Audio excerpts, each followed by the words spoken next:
जय द्वारकाधीश मित्रों, हम भारत यात्रा पर निकले हैं वही रेजिमेंट की जो हमारी एक मांग है उसको लेकर के। तो आप सभी से एक यही अनुरोध होगा कि जितना हो सके हमारी इस मांग को और प्रबल करने का प्रयास करें ताकि हमारी इस मांग को और ज़्यादा से ज़्यादा बढ़ावा मिल सके।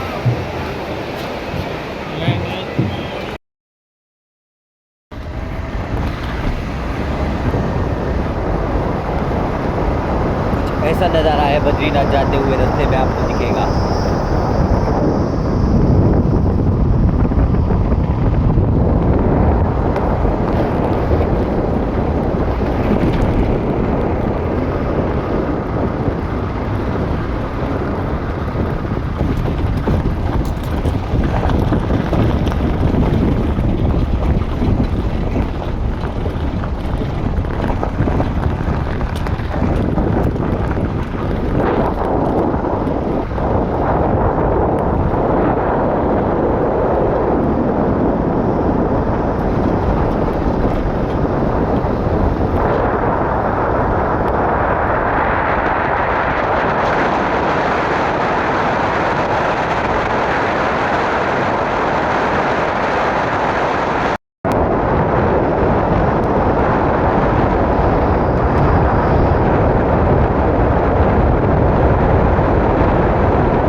जय द्वारकाधीश मित्रों, कुछ ऐसा नज़ारा है बद्रीनाथ का।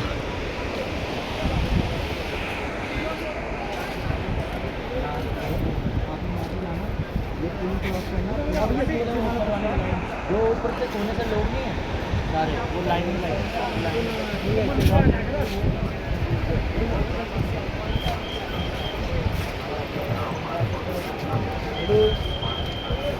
बोला मंदिर नहीं देखेगा। हाँ बद्रीनाथला आहे बद्रीनाथला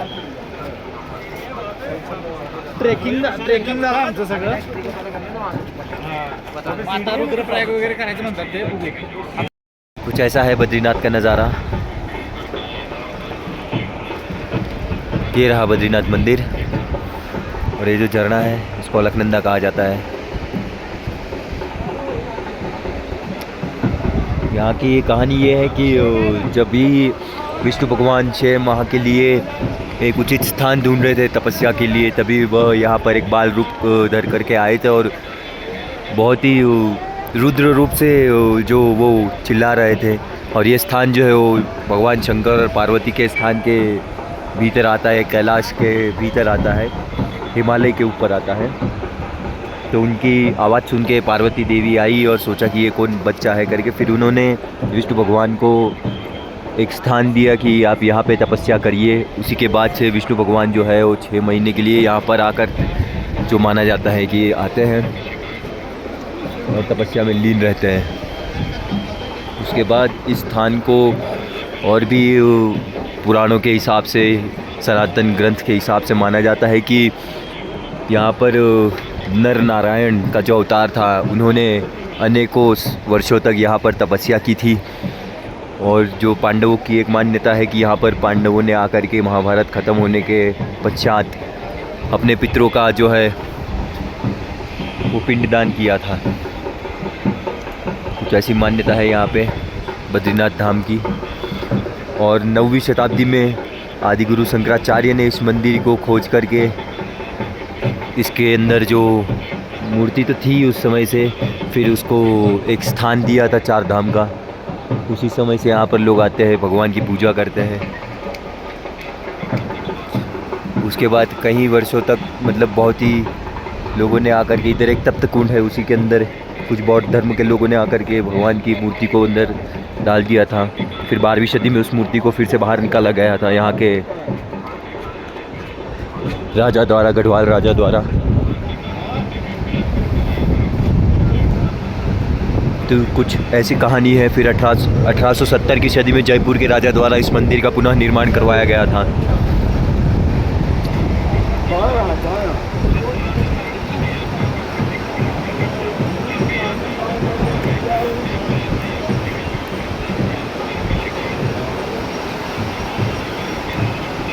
कुछ ऐसा है अलकनंदा का नज़ारा, जो कि डायरेक्ट पहाड़ों से निकल के हिमालय पर्वत कैलाश से होकर के आती है। भगीरथी और अलकनंदा बहुत ठंडी है।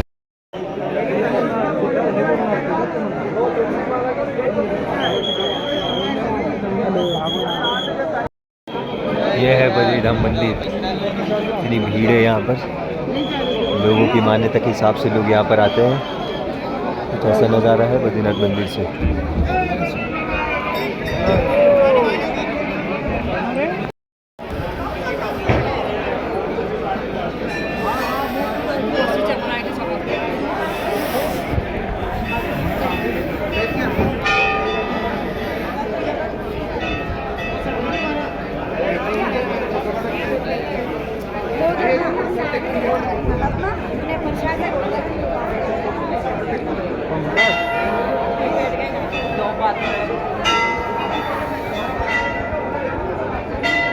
जैसा है बद्रीनाथ मंदिर।